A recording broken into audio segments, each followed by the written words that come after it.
El martes pasado, el gobernador de Tabasco, Roberto Madrazo, dijo en el diario Reforma a propósito de su rival Andrés Manuel López Obrador: "Lo veo entrampado en una posición poco flexible hacia el interior de su organización política.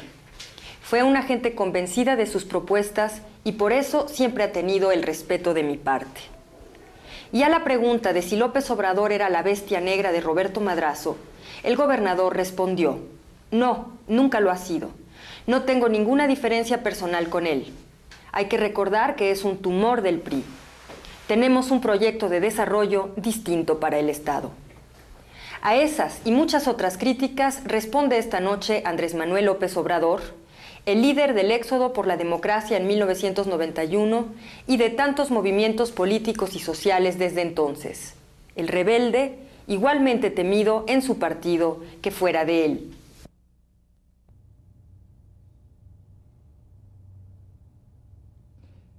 Buenas noches. Estamos con un político de la oposición que ha dado mucho que hablar y que va a dar mucho más que hablar todavía. Andrés Manuel López Obrador, muchas gracias por haber venido. Buenas noches. Gracias a ti, Miguel. Se dicen muchas cosas, ¿no? A partir del conflicto, a partir de aquel célebre macanazo en la cabeza, ¿no es cierto?, en la ocupación de los pozos petroleros. Algunos dicen que eres un político cauto, moderado, discreto, y otros en cambio te acusan directamente de provocador. ¿Cómo es Andrés Manuel López Obrador? Bueno, yo creo que soy un ciudadano que quiere un cambio democrático en el país, que tengo pasiones, pero también esgrimo razones. Los tabasqueños somos eso, somos razón, pero también pasión. Tenemos un propósito, insisto, el que haya democracia en México. Estamos luchando por la vía pacífica, dentro de los cauces legales. Hay gentes que no están de acuerdo con lo que hacemos, pero nosotros ejercemos nuestro derecho a disentir a plenitud. Ahora bien, se sabe en cualquier parte del mundo que el petróleo evidentemente es un recurso estratégico. La ocupación de los campos petroleros, el bloqueo de los campos petroleros, ¿no era una medida muy arriesgada? Mira, es una práctica que se viene haciendo en Tabasco. Es algo que se practica en el Estado desde la irrupción de Pemex. Cuando se habla de invasiones, cuando se habla de tomas o bloqueos, habría que analizar primero cuál es la esencia del problema, es decir, cuál es el fondo del problema. Pemex irrumpió en Tabasco, Pemex ha invadido tierras en Tabasco, ha entrado a terrenos, propiedad particular, a terrenos ejidales, a terrenos comunales, ha causado daño, ha contaminado tierras, ha contaminado las aguas, ha degradado nuestro territorio. Si hay un invasor en todo esto, es Pemex, o es la empresa Petróleos Mexicanos. Antes de 1977, Petróleos Mexicanos tenía que pedir permiso al entrar a un terreno para explotar yacimientos petroleros. Después del 77, con una reforma a la ley reglamentaria del artículo 27, en el auge, en el boom petrolero, ya Pemex no pide ni siquiera permiso. Antes de esta reforma tenía que pedir permiso y dejar una fianza por los daños que ocasionara a los dueños de las tierras. En 1977 se quita la fianza y se quita el requisito del permiso. Te aclaro que 1977 es la época en que gobierna el licenciado López Portillo. Perdóname la interrupción. En 1977, ¿tú estabas en el PRI? Yo era director del Instituto Nacional Indigenista en Tabasco, en la zona Chontal. El director de Pemex era Jorge Díaz Serrano. Era la época en que el barril de petróleo llegó a a valer $45. El boom, Era la época en que comienzo del se boom. nos dijo que íbamos a administrar la abundancia, como recientemente el señor Salinas nos pidió a todos los mexicanos que de pie cantáramos el himno nacional y que le comunicáramos a nuestros hijos de que ya había terminado la pesadilla de la crisis económica. En fin, entonces ese es el antecedente. Entonces, cuando se inicia este movimiento de resistencia civil, lo que hacen los campesinos es decir, ya no queremos que sigan destruyendo nuestras tierras, queremos hablar con ustedes, queremos llegar a un acuerdo con ustedes. Andrés, tú has ido un poco al pasado y yo quisiera ir un poco al pasado también porque me gustaría que se conociera realmente el retrato de Andrés Manuel López Obrador y vamos a ver cómo lo sacamos en este diálogo, cómo sacamos de alguna manera el retrato hablado.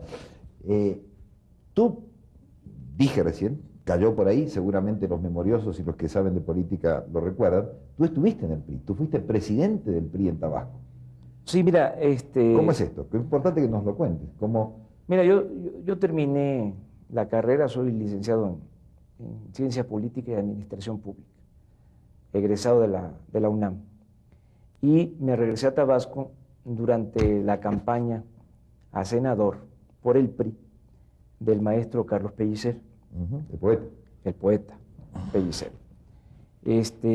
Había un proyecto de crear un fideicomiso para apoyar a la zona indígena Chontal, la zona más pobre del estado.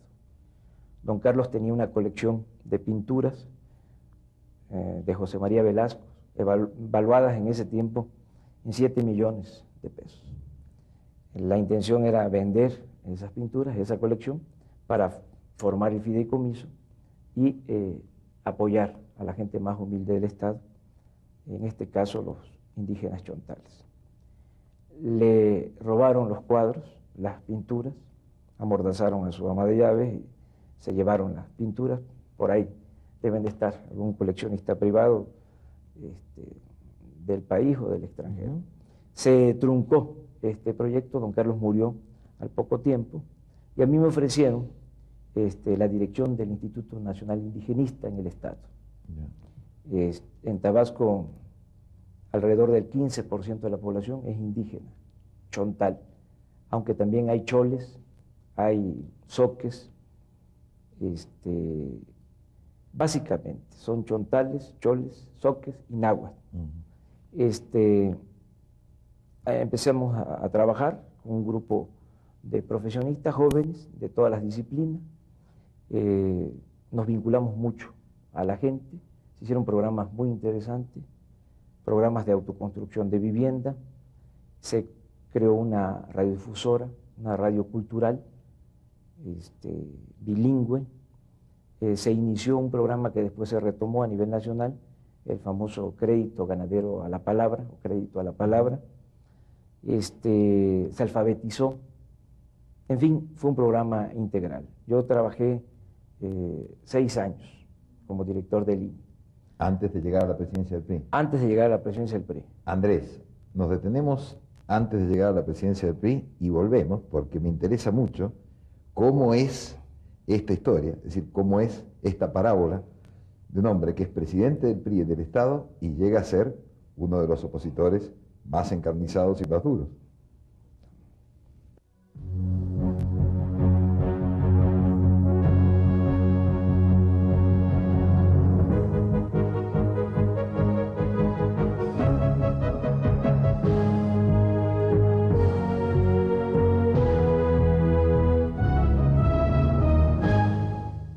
Andrés, ¿estás dispuesto a ir a la cárcel?, le preguntaron los reporteros el 7 de febrero cuando 3 helicópteros volaban sobre su casa. López Obrador respondió: toda la gente está dispuesta a ir a prisión por defender sus derechos pacíficamente. Yo estoy preparado psicológicamente para ir a la cárcel. Todos lo estamos. Entonces encendió un rally y se quedó esperando a los agentes judiciales que todavía no cumplen la orden de aprehensión.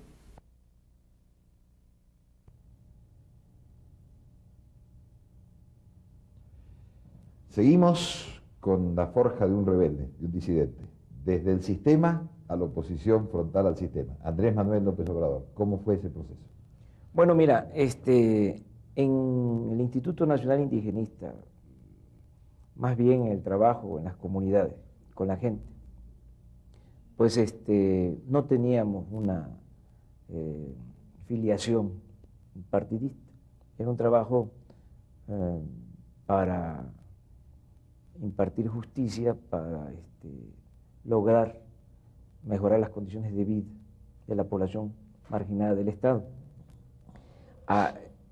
Cuando se concluye el sexenio, era gobernador el ingeniero Rovirosa, se termina su periodo, nosotros ya no teníamos muchas posibilidades de seguir con este trabajo, porque como es costumbre, hay cambios. En eso sale postulado como candidato a la gobernatura el licenciado Enrique González Pedrero. González Pedrero, así es. Y nos hace el ofrecimiento de trabajar con él en su campaña. Nosotros pensamos, si con Rovirosa avanzamos en el desarrollo social, en lo que creíamos, en lo que sostenemos, en lo que tiene que ver con nuestros ideales, con nuestros principios, con el licenciado González Pedrero vamos a avanzar más, porque él fue director de la Facultad de Ciencia Política, traductor de Duverger, un hombre de avanzada, un hombre progresista, una gente que estuvo muy cerca de irse con la corriente democrática, ¿no? Que estuvo en el movimiento de liberación nacional con el general Cárdenas. Exacto. Y con todos estos antecedentes nosotros pensábamos de que se iba a avanzar más. Entonces la propuesta de él fue en el sentido de que trabajáramos para reformar al PRI en Tabasco. Ese era el proyecto. ¿Es posible reformar? No se puede. Eso lo pudimos comprobar, lo padecimos. El PRI es un partido rígido, autoritario. Es muy difícil reformar un partido de Estado. Es rígido, vertical. Aún con González Pedrero. Aún con González Pedrero. O sea, lo intentamos. Entonces fue que paso a ser primero director del CEPES, del Centro de Estudios Económicos, Políticos, Sociales del PRI, y luego presidente del PRI, con la encomienda... Perdón, una pequeña aclaración para los televidentes. El CEPES es un organismo que depende del IEPES a nivel nacional, ¿no? Eso es, o sea, del IEPES del PRI, del Instituto. Sí, es el equivalente al IEPES para el caso de los estados. Ya no se llama así. No estoy enterado de cuál es ahora la denominación. Y hace un relevamiento, digamos, de los problemas del Estado. Sí, es el encargado del estudio, del diagnóstico, de la problemática económica, social, política, y es el que presenta o presentaba, ¿no?, las alternativas, las propuestas. Yo paso después del CEPE a la presidencia del PRI con esa tarea, ¿no?, la democratización. Avanzamos bastante. Por primera vez en Tabasco se eligieron de manera democrática a los dirigentes de los comités seccionales del PRI.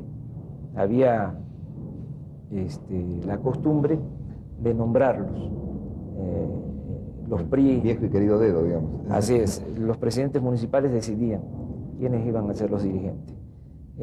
Esto fue pues una reforma, lograr de que democráticamente se eligieran a los dirigentes. Luego se les capacitó, se les formó en lo general, en el conocimiento de los documentos básicos del PRI, la declaración de principios, el programa de acción. Esos documentos eran de avanzada en ese tiempo, lo que pasa es que nunca se llevaban a la práctica, y ahora son subversivos para la época que estamos viviendo. ¿Qué proponen, por ejemplo? Bueno, pues eran los principios de la Revolución Mexicana, era la impartición de la justicia, era destinar el gasto público a los pobres, era preservar la soberanía nacional, en fin, todo esto que se desmontó con la política neoliberal a la llegada de los tecnócratas, ¿no?, al gobierno. Y esa es una de las, dicho sea de paso, ese es uno de los problemas del PRI. O sea, el PRI padece de una crisis de identidad. Es un partido que surge con la Revolución Mexicana y que traiciona esos principios. Entonces, empezamos con este proceso de democratización, se capacitó a los dirigentes en el conocimiento de los documentos básicos, se les capacitó también para que sirvieran de gestores de la gente, del pueblo, que el PRI fuese un órgano de intermediación entre la sociedad y el gobierno. Y se les capacitó también para que llevaran a cabo seguimientos de las obras de gobierno y se evitara la corrupción. Es decir, que vigilaran el ejercicio del presupuesto en sus pueblos. Ahí chocamos. Ahí los intereses creados se opusieron. ¿Cuáles concretos? Nombres. Presidentes municipales que están acostumbrados a robarse el dinero del presupuesto. Les molestaba que los dirigentes del PRI, de las bases. ¿Alguna figura conocida? ¿Qué hacía Madrazo entonces? ¿Dónde estaba? No, Madrazo en ese tiempo estaba acá. Era delegado de una delegación en el Distrito Federal. ¿Madrazo creía en los principios? No estaba en Tabasco. ¿Madrazo creía en los principios de su padre que quiso reformar el PRI? No. Madrazo se ha ido siempre por la sombrita. Él es un cosechero, nunca ha sido un sembrador. Él no ha vivido en Tabasco, nació en el Distrito Federal, aquí se formó, y su carrera política pues la ha hecho a la sombra del apellido de Carlos Madrazo, que es uno de los reformadores del PRI, yo creo que el más importante, el que ha logrado más avances en el campo de la reforma interna del PRI. Un hombre de nervio, de prestigio. ¿Entraron en contradicción, Andrés, y rompiste? Sí, me ofrecieron ser oficial mayor del gobierno. Esto yo creo que lo dejamos para un retorno inmediato, porque tiene mucho interés. Sí.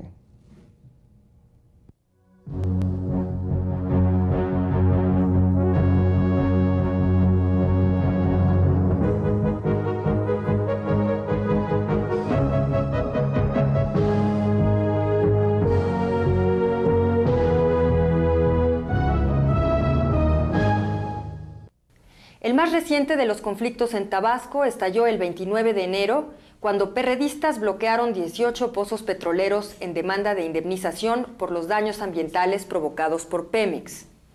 El viernes 9 de febrero, el bloqueo era ya en 59 instalaciones de Pemex y tras 8 desalojos había 72 perredistas detenidos.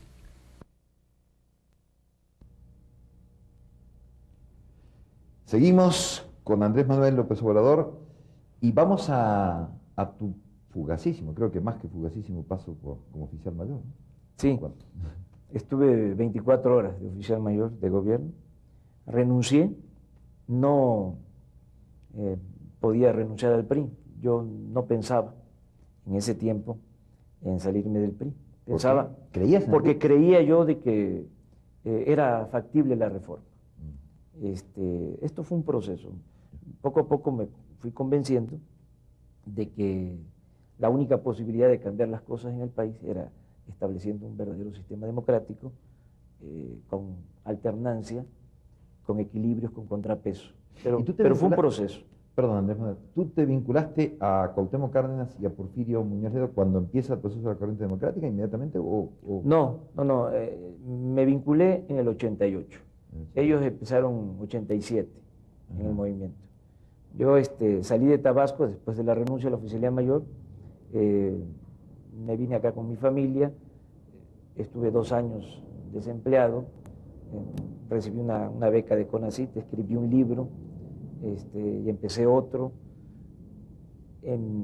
Luego trabajé en el Instituto Nacional del Consumidor, me invitó a colaborar la licenciada Clara Hussinman, fui director de organización y de promoción del INCO, y ahí me agarró el movimiento del 88. Ahí ya tenía yo que decidir.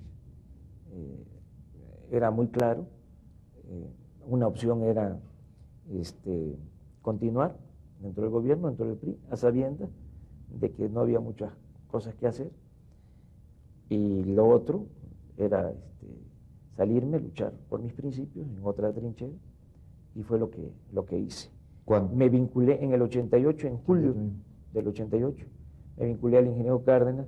En ese tiempo los chontales, y esto me llena de orgullo,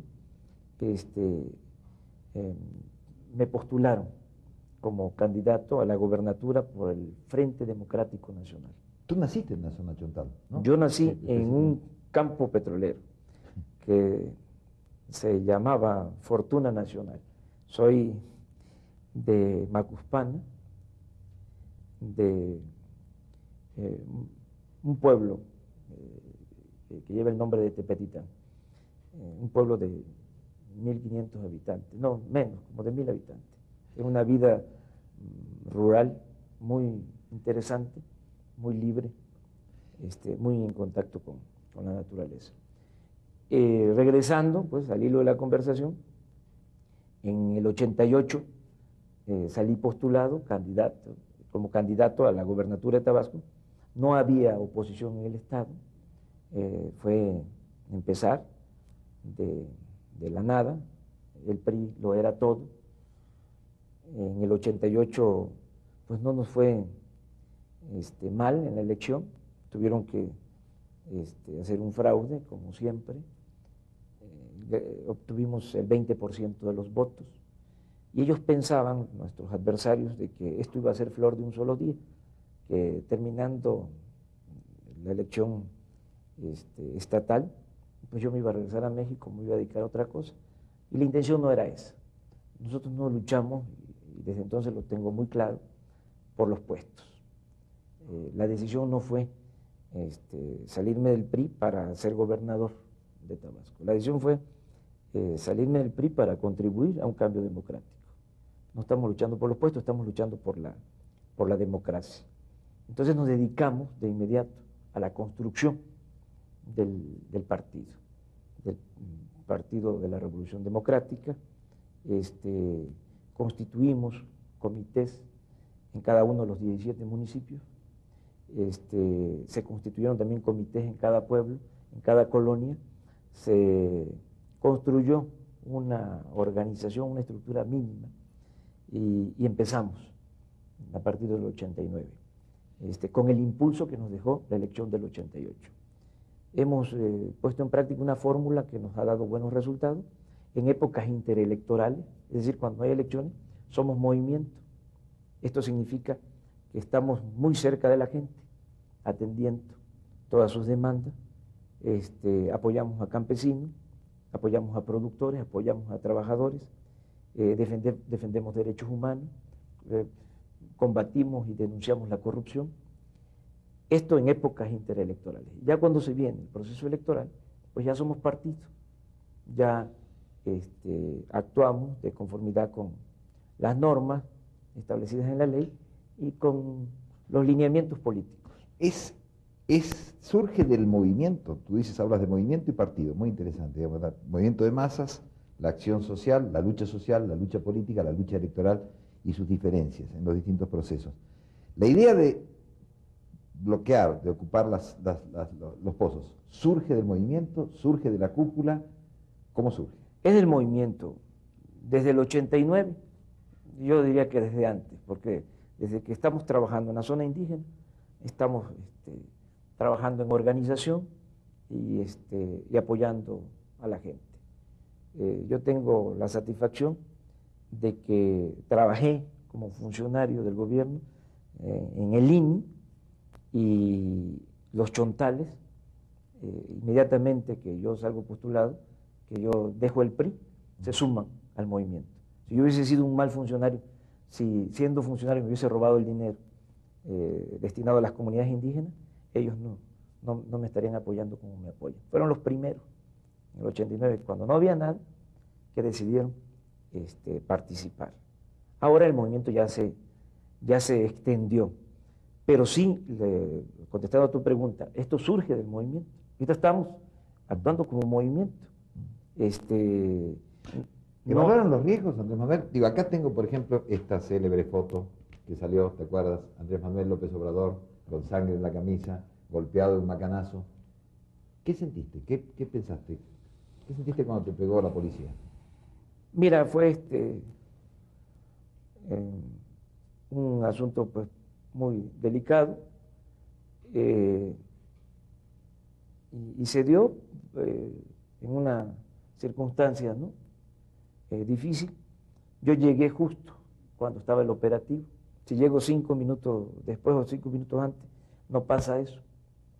Llegué justo, la gente estaba asustada, me ven y empiezan a aplaudir, me apoyan. Yo tenía que actuar como dirigente, sin titubeo. Entonces me pongo enfrente de los campesinos y tenemos el ejército y la policía, un operativo policíaco militar. Les pido que me muestren sus papeles, la orden para entrar, porque estamos hablando de comunidades indígenas.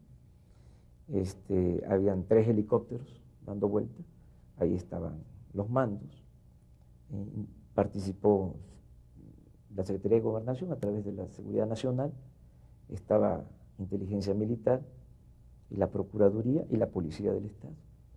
Entonces, todo fue muy rápido.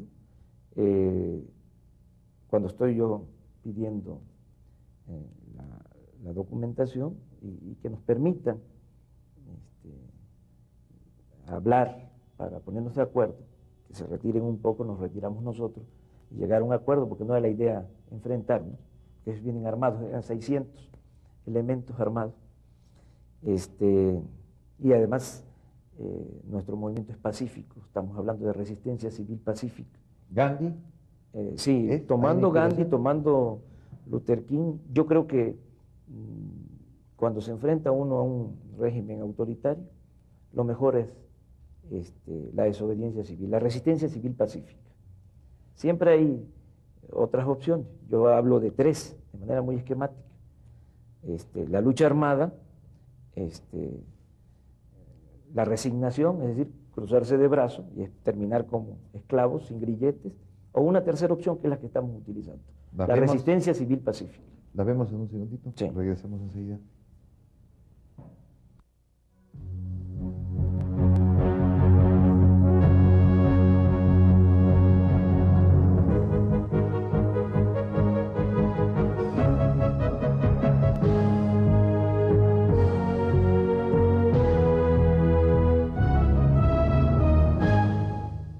No hay mala fe de parte de los dirigentes nacionales del PRD. No tengo dudas, pues, sobre su autenticidad, pero creo que 6 años de tanta confrontación desgastaron a muchos y ahora quieren una relación distinta, más suave. Andrés Manuel López Obrador, diciembre 6 de 1994. Hablas de 3 opciones. Sí, optamos por la resistencia civil pacífica. Nuestro movimiento se ha desenvuelto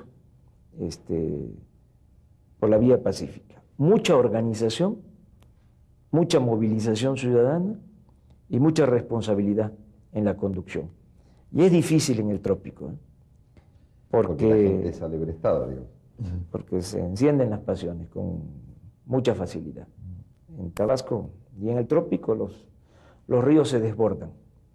O sea que pudo haber un momento en el cual la chispa estuvo cerca del barril de pólvora. Sí, pero hemos avanzado mucho. La gente ha actuado con mucha prudencia, con mucha responsabilidad. Y yo creo que tiene que ver mucho el hecho de que hay la confianza de que somos mayoría y que estamos bien organizados. Somos la fuerza política más importante de Tabasco. El gobernador Madrazo dice que ustedes son, o que practican, la industria de la reclamación. Sí. ¿Qué dices tú? Bueno, pues, si así se le denomina a luchar por derechos, ¿no? De la gente más necesitada, pues aceptamos la etiqueta. Pero si estamos hablando de industria de la reclamación, a eso le llamamos industria de la reclamación, bueno, para que se acabe la industria de la reclamación, pues tiene que haber una industria de la justicia y tiene que haber, desde luego, algo que signifique acabar con la industria de la corrupción, ¿no? ¿Por qué en el no Estado. recuerdas básicamente cuáles son, qué es lo que ustedes están reclamando, valga la palabra? Bueno, en lo general nosotros lo que queremos para Tabasco es democracia, moralización de la vida pública, porque la corrupción ha dado al traste con todo, nada ha dañado más a Tabasco que la deshonestidad de los gobernantes. Se han hecho inmensas fortunas al amparo del poder público. ¿Nombres? Todos los gobernadores, contratistas, funcionarios, no quiero ser excesivo, o sea, han habido excepciones, honrosas, pero la regla es utilizar los cargos públicos para enriquecerse. Han utilizado el presupuesto como botín, es decir, hay una actitud patrimonialista en todo esto. Y la paradoja es de que el pueblo está en la pobreza. Tabasco tiene el 9º lugar en marginación a nivel nacional. Es un estado rico con pueblo pobre. Es un estado petrolero que tiene niveles de escolaridad abajo de la media nacional. 5º grado de primaria, cuando la media es 6 grados. Tenemos padecimientos, enfermedades de pobreza, enfermedades gastrointestinales. Tenemos el primer lugar en cólera en el país. En fin, hay un rezago. Y esto tiene mucho que ver con la corrupción. Siempre unos cuantos se quedan con las tajadas más grandes del presupuesto y a la gente le entregan migajas. Contra eso luchamos. Entonces, es democracia, moralizar la vida pública y distribuir mejor el presupuesto, orientar el gasto público a la gente más pobre del Estado. Más las reivindicaciones específicas respecto de Pemex. En cuanto a Pemex, lo que se busca es una nueva relación entre Pemex y el pueblo de Tabasco. Pemex está extrayendo de Tabasco 600.000 barriles diarios. Oye, perdón, la crítica a Pemex dura así, ¿no puede favorecer el proceso de privatización que está un poco en marcha? Yo te aclaro de que nosotros siempre separamos, deslindamos. Nosotros no queremos la privatización de Pemex, ni... No, digo que por ahí la puedan favorecer indirectamente. Sí, ahora que estuvimos en el movimiento llegaron muchos enviados de empresas extranjeras disfrazados de periodistas a sacar información al respecto. Nosotros no queremos prestarnos a eso, no queremos que pase lo que sucedió con Teléfonos de México. Van creando una campaña de que son empresas ineficientes y demás, porque detrás hay un negocio y se convierte en un monopolio. No quiero hablar más al respecto, pero los tecnócratas hablaron mucho de la libertad del mercado y favorecieron, en este caso de la empresa telefónica, un monopolio. Nosotros pagamos tarifas telefónicas muy caras, más caras que en ninguna otra parte del mundo, y es un servicio malo. Lo mismo es en el caso de Pemex. Nosotros decimos, Pemex tiene que seguir siendo de los mexicanos. El petróleo tiene que seguir siendo de la nación, como lo quiso el general Lázaro Cárdenas. Lo que queremos es que el petróleo se convierta en palanca del desarrollo, ¿sí? Que es muy vergonzante lo que está sucediendo, que todos los recursos del petróleo se están destinando al pago de intereses de la deuda externa. Entonces, no debe privatizarse Pemex porque es una de las empresas de más rentabilidad en el mundo. Producir un barril de petróleo cuesta alrededor de $3 y se vende en $18. O sea, no hay números rojos. El problema es de que hay que sanear Pemex. Lo que hay que procurar es sanear Pemex. Que Pemex actúe los funcionarios de Pemex actúen con responsabilidad, que ya no sigan degradando nuestro territorio, el medio ambiente. Hay que limpiar a Pemex de corrupción, hay que hacer más eficaz esta empresa. Andrés, una pregunta que seguramente se está haciendo toda la teleaudiencia de Canal 40, que la dejo un poco para un regreso inmediato en un próximo bloque. ¿Qué han conseguido con el conflicto? Piénsala, que volvemos. ¿Qué han conseguido? ¿Cuáles son los logros? ¿Cuál es el corte de caja que harías ahora del conflicto de Tabasco?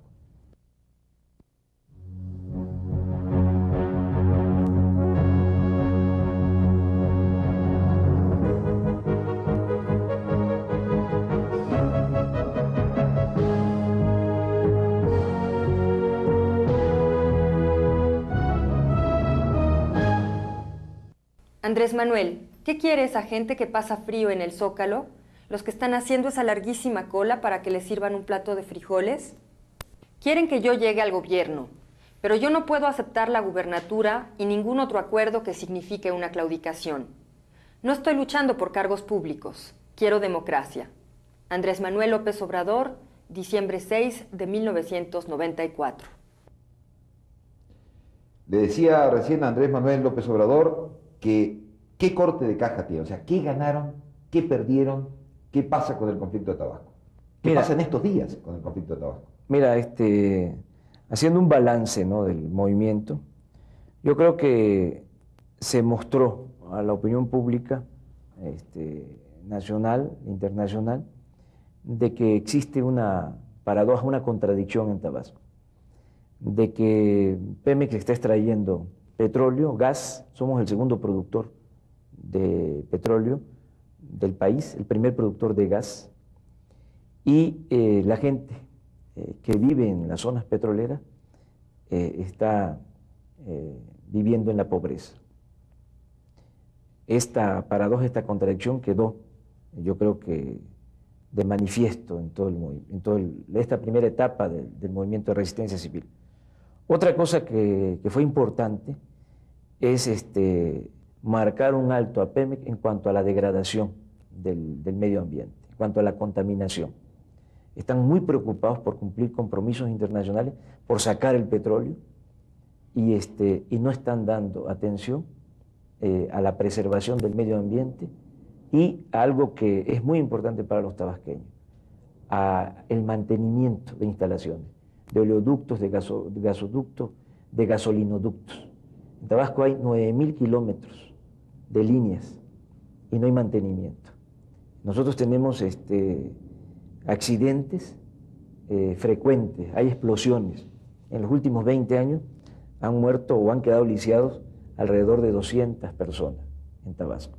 Hace un año murieron 9 personas. Fue una desgracia. En un poblado cerca de Villahermosa estalló un gasolinoducto. Entonces, queremos que esto cambie. Van a seguir sacando el petróleo siempre y cuando... Pero, ¿sí?, permíteme que insista, pero digo, respecto del movimiento, respecto del PRD, respecto de Andrés López Obrador como dirigente, respecto de la situación, digamos, de esta fuerza en Tabasco, ¿qué pasó? ¿Cuántos presos tienen? Tenemos 102 detenidos. El domingo 17 de este mes, de marzo, vamos a celebrar una asamblea popular, una asamblea en donde participan todos, militantes, simpatizantes de nuestro movimiento. Y ahí tomamos la decisión. ¿Cómo son esas asambleas? ¿Por qué no se las contamos brevemente a los mexicanos que no son tabasqueños? Bueno, que no las han visto. Llegan de todo el estado, de los pueblos y de la ciudad. Son asambleas en donde asisten 40.000 personas. Esta va a ser muy importante, esta del día 17. Nos bloquean siempre, es decir, no permiten a la gente que se transporte con facilidad, suspenden las líneas de transporte, pero la gente llega, asiste a la asamblea. Y hay mucho entusiasmo. ¿La asamblea decide? La asamblea decide. Cuando empezamos la resistencia civil, fue una decisión de la asamblea, se votó, o sea, los 40.000 votaron. ¿Cómo se cuenta una asamblea de 40.000 personas? Es que son posiciones muy afines, es decir, las propuestas tienen mucho que ver con lo que la gente está pensando y con lo que la gente quiere. Entonces casi es por aclamación, por unanimidad, no hay discrepancias, ¿no? Entonces nosotros el 17 vamos a preguntarle a la gente si continuamos con la resistencia civil o no. Es como un referéndum, es una consulta. Y la gente va a resolver en función de la actitud del gobierno. Después del conflicto, o mejor dicho, el conflicto se detiene porque hay un ofrecimiento del gobierno de instalar una mesa de negociación para escuchar nuestras propuestas. Presentamos 10 puntos. Uno de esos puntos es la libertad de los dirigentes y simpatizantes detenidos. Si ese punto no está resuelto, es decir, si para el 17 los compañeros siguen en la cárcel, nosotros vamos de nuevo a la resistencia. Es casi seguro de que ese va a ser la reacción de la gente, ese va a ser el mandato. Y lo tenemos que hacer porque los que están en la cárcel no son delincuentes, son presos de conciencia, son presos ecológicos. ¿Cómo es eso? Bueno, nosotros en la resistencia civil decidimos participar corriendo el riesgo de ir a la cárcel. Todos estábamos dispuestos y seguimos estando dispuestos a ir a la cárcel, porque no nos dejan otro camino. ¿Tú piensas que esa es la fuerza del movimiento, que la gente esté dispuesta a ir a la cárcel? Esa es la fuerza del movimiento. La gente no le tiene el temor a la cárcel, no tiene miedo a la cárcel. Cuando ponían en práctica los operativos militares, detenían a la gente y las mujeres levantaban la mano y decían, yo también quiero ir. Y eso solo se logra cuando hay mucha dignidad, cuando hay muchos principios, cuando hay mucha mística. No es enfrentarse a la policía, no es enfrentarse a los soldados. La condición sine qua non entonces son los presos. Es uno de los puntos. Los presos nos están diciendo que no nos preocupemos por ellos, que ellos resisten, aguantan en la cárcel, que lo que quieren es que se resuelva el problema de fondo. El problema de fondo es una nueva relación entre Pemex y el pueblo de Tabasco. Es decir, queremos que dejen de contaminar, queremos que haya un programa para mantenimiento de líneas, de oleoductos, de gasoductos, de gasolinoductos. Te decía yo de que en Tabasco la frecuencia de accidentes es de 15 accidentes por año. Y aquí te voy a poner un ejemplo que no va en el sentido del que veníamos hablando. Hay empresas petroleras del extranjero, privadas, en donde el índice de accidentes es de 5, de 5 accidentes. Y en Tabasco, Pemex, exploración, producción, tiene 15 accidentes por año. ¿Sí? Esto no quiere decir de que son mejores las empresas extranjeras, quiere decir de que los funcionarios de Pemex, ¿sí?, no están atendiendo su responsabilidad en lo que hace la seguridad. En lo que hace la seguridad industrial. Andrés Manuel, antes de pasar a un nuevo bloque que pasaremos pronto y en el cual me gustaría mucho hablar de tus posibilidades, ya no en Tabasco, sino a nivel nacional, y por lo tanto de tus opiniones también a nivel nacional y fuera del conflicto, simplemente quisiera que nos dijeras muy brevemente cómo han sido tus encuentros. ¿Has estado en la Secretaría de Gobernación? ¿Ha participado sí. López Obrador de las negociaciones? Sí. ¿Qué te han dicho? ¿Qué clima has palpado? Bueno, yo creo que hay voluntad de parte de ellos de resolver el problema. Desde luego existe, como en toda negociación, un regateo y hay gentes interesadas en que no se llegue a ningún acuerdo. Hay gente que quiere resolver todo por la fuerza, es decir, que quieren someter al adversario, ¿no? A esa gente nosotros les decimos de que no nos van a poner nunca de rodilla, que no somos intransigentes, pero sí vamos a seguir actuando con firmeza. Volvemos en un segundito. Sí.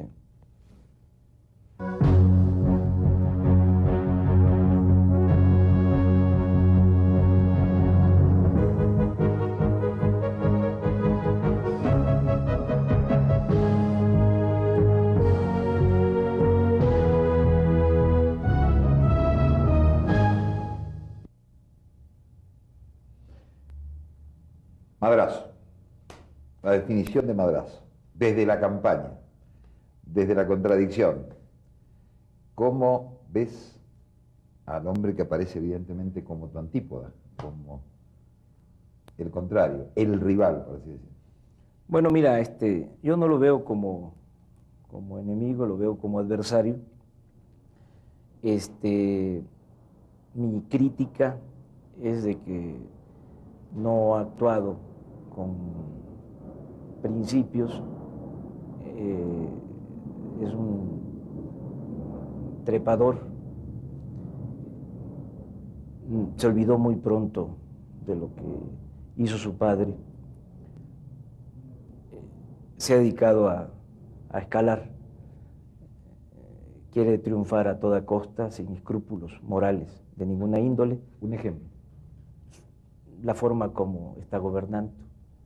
Él se gastó en su campaña 70 millones de dólares. ¿Cuánto? 70 millones de dólares. Clinton gastó 50 millones de dólares. ¿Eso se puede comprobar? Eso está... Lo comprobamos. Entregamos 40 cajas con documentos a la Procuraduría y estamos esperando que la Suprema Corte de Justicia resuelva lo de una controversia constitucional para que se conozca el origen del dinero. Ya la Procuraduría corroboró de que se gastó esa cantidad. Nosotros presentamos documentos, nos hicieron llegar todo el archivo de la Secretaría de Finanzas del PRI, entregamos pólizas de cheques, facturas, y se hizo una revisión. Entiendo que se corroboró con la Comisión Nacional Bancaria y se encontró de que hubieron estos movimientos en las cuentas de cheques del PRI. Madrazo obtuvo 290,000 votos y se gastó 70 millones de dólares. Es un promedio de 250 dólares por voto. El hijo de Carlos Madrazo. Me siento muy satisfecho. Realmente los tabasqueños estamos avanzando. Hay un sector muy amplio del pueblo de Tabasco consciente de la necesidad de que haya democracia. Yo saqué el 39% de los votos, según cifras oficiales. 39. ¿Crees en esas cifras? ¿Estás de acuerdo con esas No cifras? creo en esas cifras. Las impugnas. Tenemos pruebas de que, además de ese gasto, hubo fraude electoral. Yo estoy seguro de que nosotros ganamos la elección. Pero una de las cosas que me llena de satisfacción y que debe ser orgullo para el pueblo de Tabasco es de que no vendieron sus convicciones. Es decir, quisieron comprarles la lealtad, la conciencia de la gente y no pudieron. Entonces, ese es un cuestionamiento que le hago a Madrazo, porque además, cuando nosotros presentamos la denuncia, él declaró de que se trataba de documentación apócrifa, de que nosotros habíamos inventado todos los documentos, que eso era mentira. Y todavía ayer lo volvió a decir, de que él gastó 3.800 millones de viejos pesos. El tope de campaña... ¿Cuánto gastó el PRD? El PRD, nosotros gastamos 600 millones de viejos pesos, 600,000 nuevos. ¿Y el PAN? El PAN no tengo la cifra, no tiene cifra. pero Madrazo gastó 60 veces más de lo autorizado. Andrés Manuel, nos acercamos desgraciadamente al final, vamos a repetir el viejo lugar común sobre el tiempo, etcétera, etcétera, bla, bla, bla. Algunas definiciones nacionales. Se dice que vas a ser el próximo presidente del PRD a nivel nacional. ¿Qué hay de eso? Mira, ¿Te presentas? ¿Te candidateas? Todavía no he tomado la decisión. Estamos en vísperas de la asamblea del día 17. No sabemos qué nos depare ¿Lo tomarás después de la asamblea? el destino. Después de la asamblea tengo que consultar a la gente. Mi liderazgo se ha construido con el apoyo de hombres y de mujeres libres de Tabasco. Yo tengo que pedirles autorización. Si ellos quieren que yo participe como candidato, voy a participar como candidato del PRD a la presidencia. Es una pregunta muy delicada. Si fueras presidente del PRD, ¿qué harías distinto de Porfirio Muñoz Ledo? El licenciado Muñoz Ledo es un extraordinario político, una gente que yo respeto. Él es uno de los hombres más brillantes en el terreno político que hay en el país. ¿Qué haría yo diferente? Bueno, cada quien tiene su peculiaridad. Yo no voy a extrapolar el modelo tabasqueño a lo nacional. Yo creo que hace falta trabajar más en organización, hace falta puntualizar más sobre nuestra propuesta, hace falta más unidad, hace falta en el PRD marcar muy bien las diferencias, es decir, ¿por qué somos distintos al PRI? ¿Por qué somos distintos al PAN? ¿Por qué crece el PAN y por qué se ha achicado el PRD? Bueno, nosotros hemos cometido errores, pero también hay que tener presente de que fuimos blanco de toda una lanzada durante el gobierno de Salinas. Salinas trató al PAN como adversario, a vencer, y a nosotros nos trató como enemigos a destruir. Fueron 6 años muy difíciles para nosotros. Nos proyectaron una imagen de violentos, de desestabilizadores, de que siempre nos estamos peleando. Hay algo de eso, porque nuestras diferencias las hacemos públicas y las dirimimos con debate. En el PAN también hay diferencias. Lo que pasa es que lo hacen más en tranquilidad, más oculto. Y en el PRI, bueno, pues ya ni hablar. Tú sabes cómo se dirimen las diferencias en el PRI. No quiero puntualizar. Definiciones muy sintéticas, casi relámpago. El subcomandante Marcos. Es uno de los hombres más inteligentes que he conocido en mi vida. ¿Qué opinas del método que dirigió? Es producto de las circunstancias. Son legítimas las causas que defiende, no comparto las vías. Es decir, Cuauhtémoc Cárdenas. Es el hombre de más alta estatura política y moral que hay en México. Es el líder de oposición más importante, sin duda. Ernesto Zedillo. El hombre más íntegro que tiene el país. Ernesto Zedillo. Ernesto Zedillo, yo creo que los jalonean mucho, le falta aplomo y él confunde, él piensa de que nosotros queremos un presidente autoritario. No, nosotros queremos un presidente que cumpla con su función y sentimos que está rodeado y que se está conformando una especie de confederación de caciques en México. Un sindicato de gobernadores que se oponen a los cambios. Está la actitud de Figueroa, ya no tiene por qué estar este señor en el gobierno. Esto nos daña a todos los mexicanos, independientemente de la cuestión partidista. Pero Zedillo ha planteado, ¿no es cierto?, que se investigue Aguas Blancas y ha planteado... Sí, pero falta decisión, falta plomo, y no es autoritarismo.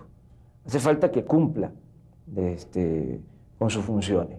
No es posible que el presidente de México no garantice a los ciudadanos mexicanos el derecho a la vida, que es el principal de los derechos, es el derecho más importante. Figueroa no debe estar ahí. ¿Viste el video de Aguas Blancas? Sí, me impresionó, como a todos los mexicanos. Creo que es un testimonio suficientemente relevante para tomar una decisión política. No todo es jurídico, o sea, no todo debe desarrollarse por los cauces de la legalidad. La opinión pública cuenta.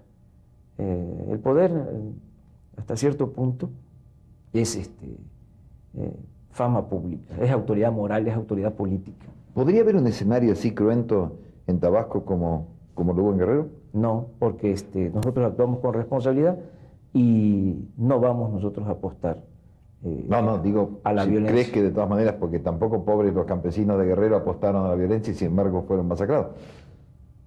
No, son otras condiciones. Tienes razón en lo que estás diciendo. Son otras condiciones y nosotros vamos a hacer siempre lo que esté de nuestra parte para evitar la violencia. Nada justifica el derramamiento de sangre. En el caso de Guerrero, insisto, es un caso extremo. Deben de quitar a Figueroa. Y no es un acto de autoridad, no es que estemos pidiendo el regreso al viejo centralismo, porque todo esto de la soberanía y del federalismo se ha convertido en una especie de patente de corso para gobernadores autoritarios, para que hagan y deshagan en sus estados. Entonces, esto no se debe permitir. En el mismo caso está Bartlett y desde luego Madrazo y otros más. Entonces, al presidente le hace falta tomar decisiones, lo jalonean mucho, le hace falta más aplomo.